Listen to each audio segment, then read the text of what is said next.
Bounce. Bounce. Bounce. Hey. Hey. Hey. Hey. Oh, man.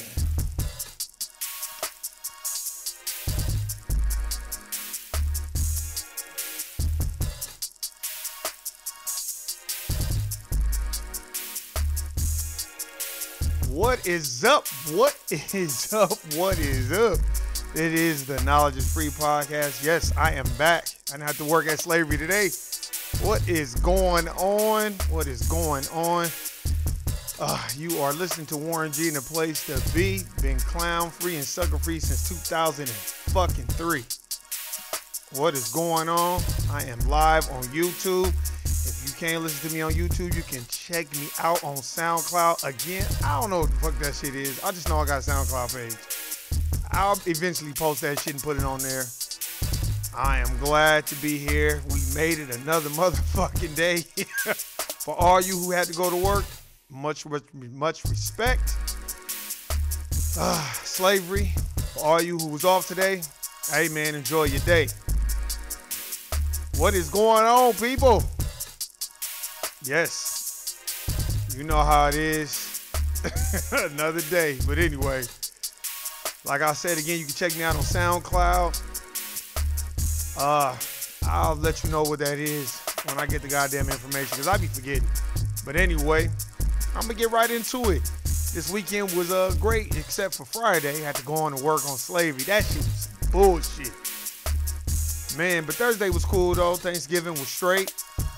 Had my peeps over, some of my close extended family, my cousin, Teresa, and my sister, my niece.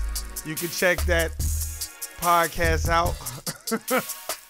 That's a great one. My niece Des, she was dropping some knowledge though. Really coming from a millennial's perspective. Great podcast. Y'all need to go on there and check that out. So before you check this one out, go check that one out. Great podcast. Good job, Des. Anyway, hey man, I wanted to talk to y'all about something simple. Man, I was looking on Twitter. I didn't even really watch the Soul Train Awards, but I heard that JONB was performing. Now, you know, on my Sunday nights, I like to talk about music too. Hey man, I be going hard on Justin Timberlake because I'm personally I'm more convinced with JONB.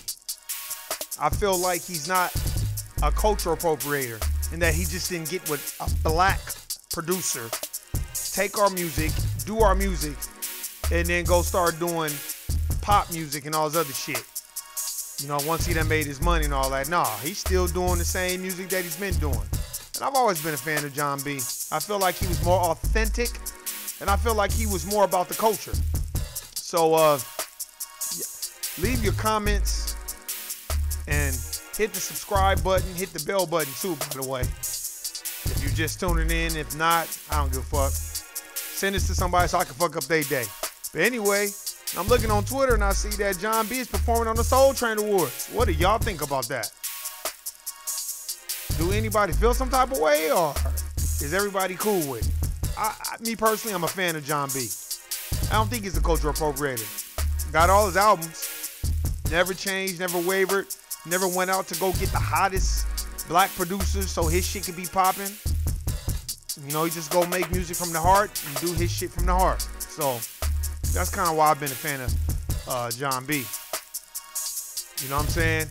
Do y'all think that JONB is better than Justin Timberlake? Had to drink some water. Me personally, I do. I'll break it down to you like that. Francisco, and who also produced Slow Down for Bobby Valentino. So, Tim and Bob, man, they really good producers. But I don't think that JONB was a cultural appropriator. You know, Justin Timberlake, he had Timberland. So it's a little different. I just think it's more authentic, like I keep saying. Do y'all feel like 90s R&B is more authentic than mid-2000s and late 2000s R&B? Is there even a such thing as R&B? I wouldn't even classify Usher, Tyrese and all them. I wouldn't classify them as millennial R&B. That's more 90s R&B. I just don't know. It's very hard because who's soulful besides Jill Scott? And we know what Jill Scott can do. But anyway, who's soulful besides Erykah Badu and Jill Scott, Vivian Green? Let's see who else. Anthony Hamilton, D'Angelo, Bilal, Music, Soul Child, Glenn Lewis, Joelle A. Who's soulful? Well, who's the soulful artist today? Y'all can't say Trey Songz. Not Mr. Steal Your Girl. That's more R&B trap. I would say Tank is soulful. I would say Tyrese, but that again, well, Tank is more millennial R&B because Tank, he was singing background in the 90s. So I don't know. What would we say is soulful today? I need suggestions because I don't know what is soulful today. How do we even have an R&B and soul selection on the Soul Train Awards? How does that even work? I'm interested to know and to see. I don't know, man. I just feel like this R&B today, it doesn't really translate to me per se because I'm older. So it's very, very difficult for me. I feel like, this is my personal perspective, a lot of these artists can't even sing. I'm sorry, but LMA, oh God, it's terrible to me. This is just my perspective and my opinion. I don't think she can sing. I just think it's very difficult to judge these, I guess, R&B singers compared to the ones back then. There's no comparison with the Brandys, the Monicas, the Aaliyahs, you know, the 90s and early 2000s, Destiny's Child, the Jade, Brownstone, SWV, 702, even ISIS, and not the terrorist group. I just think it's very difficult. What groups are out now? I don't know. Well, LMA is R&B, but I don't think she's that great. I don't understand. How do we even have a Soul Train Awards now? Unless it's, I guess, R&B and hip hop, and you can mix it together as a fusion. I don't know. I guess I got to start asking these millennials. Which brings me to one of my questions. Do you feel like Justin Timberlake was a culture vulture? Some people don't feel that way. Some people feel like he just made good music. I felt like the music he made was Timbaland and Pharrell from the Neptunes and Chad Hugo. Me personally, in my heart, I feel that if he did not have the Neptunes and he did not have Timbaland, he would not have been successful at all making those albums. This is just my perspective. They were great albums. I got them because I'm a production guy. I like listening to the production. I'm that guy that opens the CD and reads the credits. But I just don't feel like he would have it without a Timbaland, without a John B. I mean, not even John B, without a Timbaland and without a Pharrell from the Neptunes. I'm tripping, my bad. How does that translate to today? Because you got people like Post Malone. Is that rap or is that R&B? What is that? I don't know. How does it work today? Because I would rather listen to Lil Duval and Snoop Dogg. They should make an album, and I think that album would be way better than half the shit that's out today. Me personally, I also think that when I listen to the music today, compared to the music in the 90s and the early 2000s, even the 80s, it was very hard for record execs to infiltrate our music and take it and saturate it with garbage. I think that's what they were doing. In the late 90s and early 2000s, they were trying to just saturate it with bullshit. Because I would say in the 90s, you couldn't just come out and just look good. If you could not sing live and sound exactly like your record, you probably would lose your fans, and you wouldn't have a fan base, and nobody would buy your albums, even if they shoved it down your. See, you couldn't even shove it down audiences' faces because you got to go on Apollo and we got to hear you live. you got to go on the Keenan Ivory Wayans show. Damn, that's old. Matter of fact, if you don't believe me, you can check out Genuine on the Keenan Ivory Wayans show in '96 when Tank was singing background. Live singers. Check out Aaliyah on Apollo. Back in the day, see, we had places that was going to judge you. We're going to hear you live. That's why Brandy made it, Monica made it, Aaliyah made it, Brownstone, all these groups made it because they could perform and sing and sound exactly like what they recorded. Me personally, I think we got a lot of studio artists. Trust me, I've been in the studio a million times and they can clean up so much shit. They can take a cat and put it over a beat and it would sound just as great as LMA. I'm sorry, but that's exactly how I feel. Where is R&B going? And soul?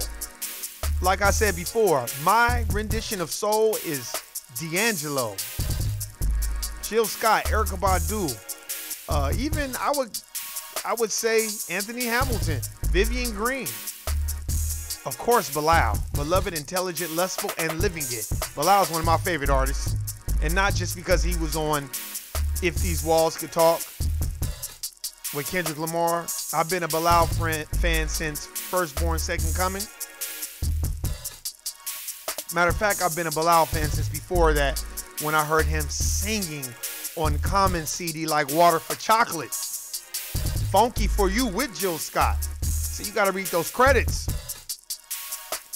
Bilal was also on Jazzmatazz. See, I'm a student of this shit, and I love and I listen to R&B and soul. So when I think of R&B, I think of Tank, Genuine, Tyrese, and even Jon B. When I think of neo soul, I think of Erykah Badu and Jill Scott and all those other ones, like I just said. But now when you think of R&B, what do you think of? I could say, when I listen to the radio, you hear LMA. So they play that song over and over again. And I forgot her name. I think it's, what's that girl that was dating Kyrie Irving?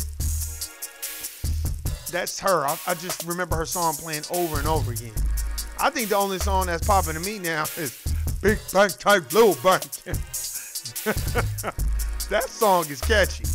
But the rest of the shit to me is garbage. I think a lot of people need to take a page out of E40's book. He has learned how to reinvent himself, but still not compromise the integrity of his music. For the last 15 years, every album that E40 has dropped has been certified dope to me. And I think it's hard for a lot of artists to do that because they're trying to reach that audience of young people, because I guess it's about being lit, or what is it called? Turnt? I don't know. We go through all these terms. I just call it popping.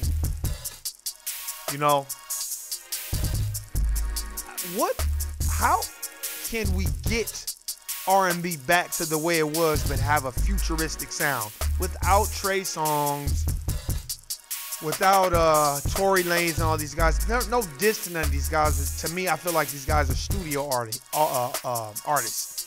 They are as good as T-Pain live. Without that auto-tune and all that shit to correct what you're doing, I feel like you just a regular motherfucker going in the studio jumping on a great beat. But as the Honorable Elijah Muhammad said, if you give them this dirty water, they will drink it. And yes, I am saying a lot of this music that's coming out is very saturated with bullshit. And I find it hard to believe that the record labels and everyone else is not a part of it. Even the radio. I look at even the radio. Sometimes I see radio. I see everybody but black people distributing our music. How is everybody else going to tell us about our music? You know what I mean? Unless you've been vetted out by the gatekeepers of our music. But I feel like the gatekeepers just open the gate for any old motherfucker. And I hate to to get this way, but I even look at Tekashi 6ix9ine again, and I guess it was said, I was reading this article on the internet. You can't believe everything, but if he did, you know, much props to him. He built a school in Mexico and all that. If this is what they're saying, who knows? But it's so funny how every culture knows how to suck all that they can dry out of our culture, and then they go back to their people, and then they put it into their people and their culture. I feel like we allow too much bullshit with our music. Let that be a lesson to us. Why do we do that?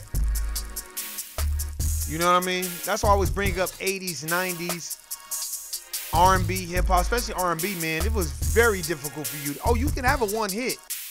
Rome. But how long will you last? One hit wonders usually don't make it too long. I can think of a one hit wonder. What was that song? Yippee-yi-yo, yippee-yi-yeah, wanna bump your body. That song. That sounded like a one hit wonder. Was it Public Announcement? Forgot their names. We had a lot of one hit wonders in the 90s. We had groups like Moke and Steph. That's 90s. Let's see, who else we have? Oh man, we had a lot of them. But the people that could withstand the test of time are the groups like, I would even say Total is a better group than the groups out. At least those girls could actually hold a note and sing.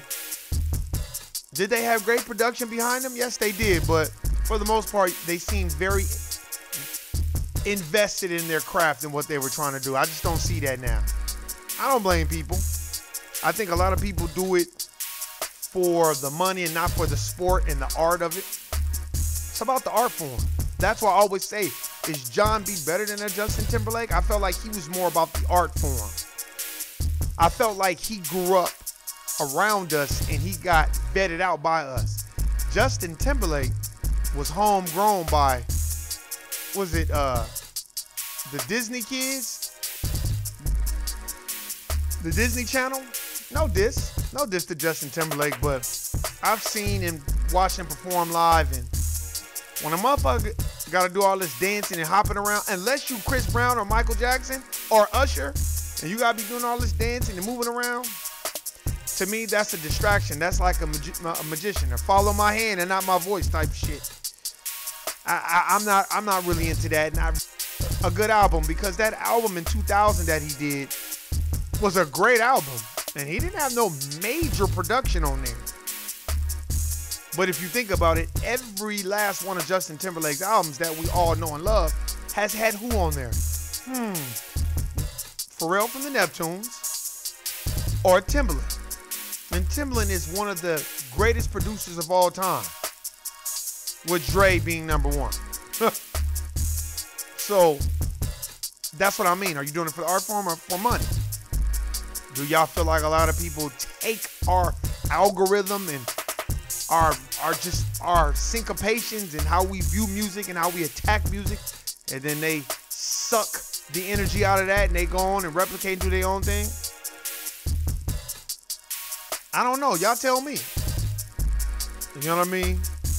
How, like I keep saying, how do we even have what is our R&B section? I would guess it would be LMA and Tory Lanez and Trey Songz and what's the other guy with the high pitched voice? He got the baby by the one girl from Chicago Inc.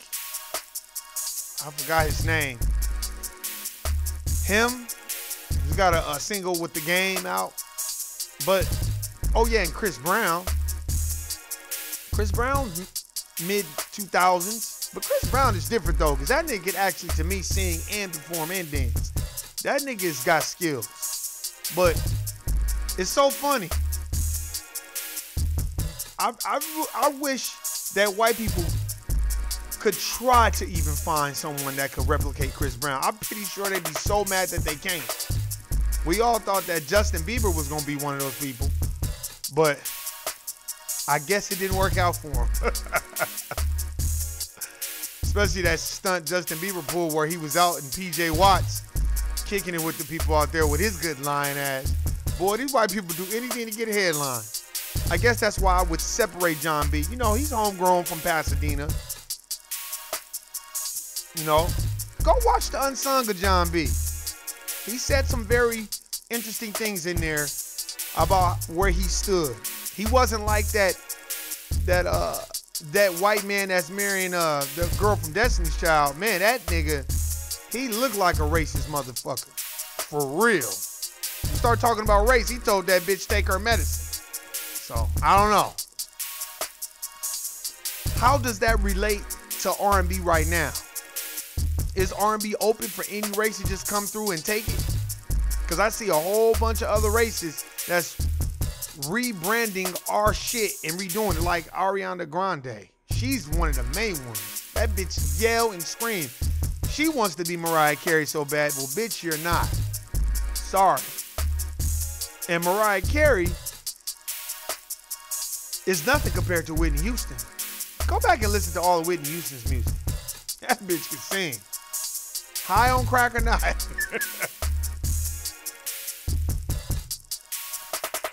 When, to me, will we learn?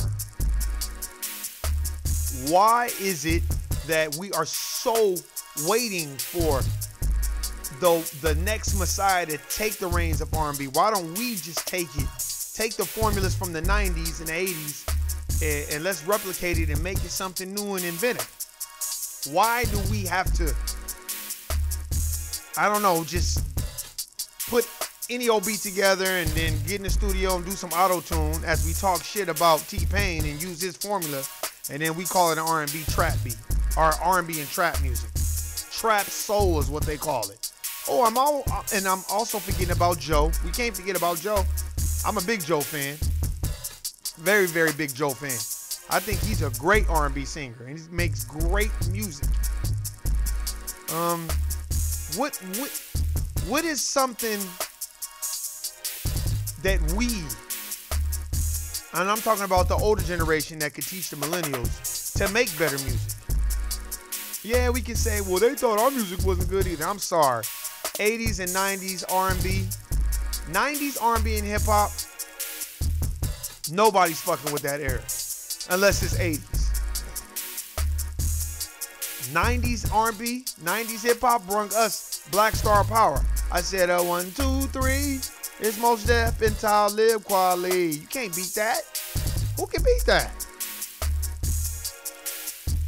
I remember a lot of people will be listening to Talib Kweli and Mos Def, but if you really, really listen to Mos Def's CD, he said the tall Israeli Jew is running his rap shit. He's telling you what it is. That's why Mos Def is one of my favorite artists as well. When will we learn? I watch it. I see it. What did Post Malone say? Oh, I'm not a rap star or you know, I want to be a rock star. Of course, you want to separate yourself. People don't know that Post Malone started off making rock music. And then somehow, some way, he stumbled up on hip hop. Of course. Because our shit ain't nothing but a platform for a motherfucker to get to their plateau where they're trying to get to. They just use our music. That's why I look at it like, was Jon B using our music? I don't think so. Jon B still tours, still does the same music, still sounds the same. You know what I'm saying? Where's Justin Timberlake at? I'm not saying that Jon B speaks out about the dangers of being a black man and all that, but as far as culture appropriating, I don't think Jon B has that qualification. But I definitely will put it on Justin Timberlake, as he told Madonna, happy birthday, my ninja, and all this other shit. See, they want to talk like us and emulate us, but when it comes to being us, oh no, they run away. That's what's so funny. What do y'all think is culture appropriating to y'all? Is the music even real music? Or is my definition wrong? My definition might be wrong. Who knows? It's, to me, very different, and it's very hard to get into because I listen to the radio and I'll be like, oh my God. In the 90s, when you turn on the radio, man, you bound to hear If You Stay Ready by Sugar Free.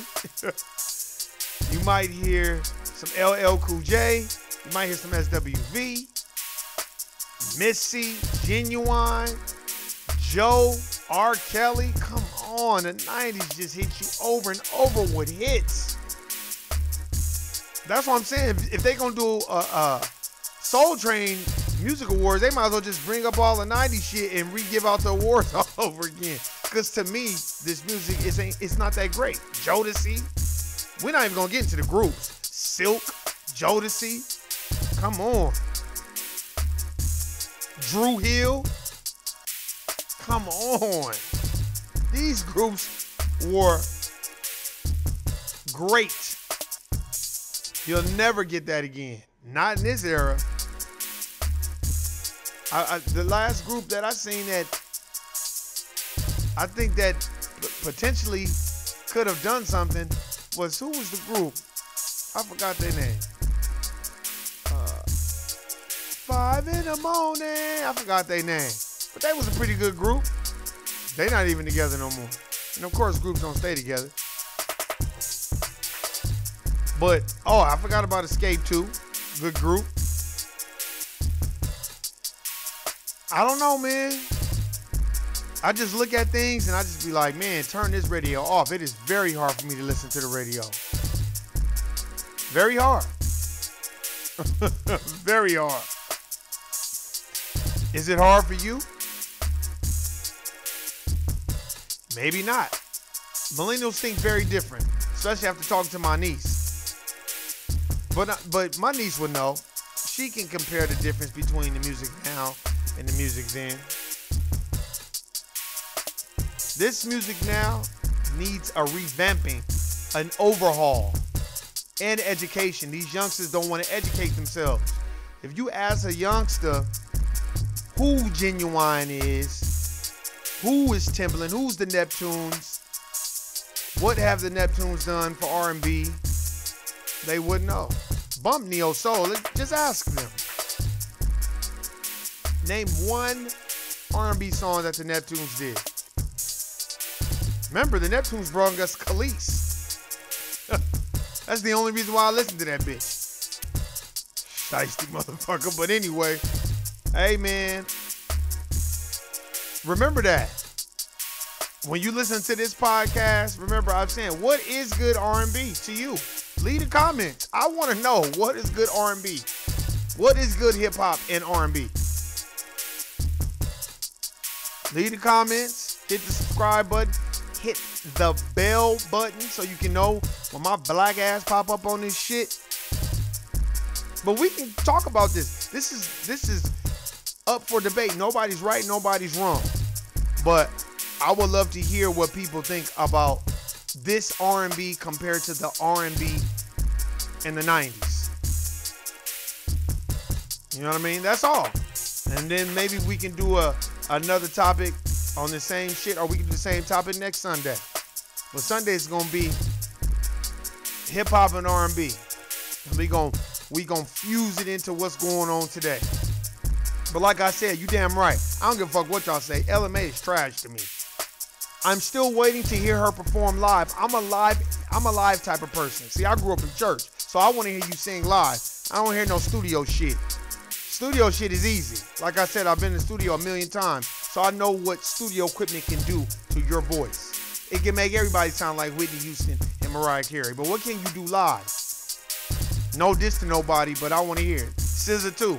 I want to hear her live with no voice augmentations to it or nothing. I want to hear you live with a piano, like Alicia Keys. At least Alicia Keys sings with a piano, and it's live, and she's got live background singers. God damn. And I would say she's more early 2000s R&B. And she tried to put a twist on it. But I am very interested in hearing LMA live and SZA live. Even when I go on YouTube and look, it's always a track, you know, a DAT machine playing with it. You know, and they got the auto-tune with it. You know, heard Tank live, heard Chris Brown live. I heard Chris Brown live and flipping and jumping around and dancing and shit. But these other artists, you don't hear them live, and I wonder why. That's not a good thing. Well, hey, again, hit the bell, hit the subscribe button. You know what I'm saying? Hey, yay. You know what I'm saying? Hey, this type of music make you want to bounce. But anyway, hit the bell, subscribe button. Let me know what hip-hop. This is the Knowledge is Free podcast.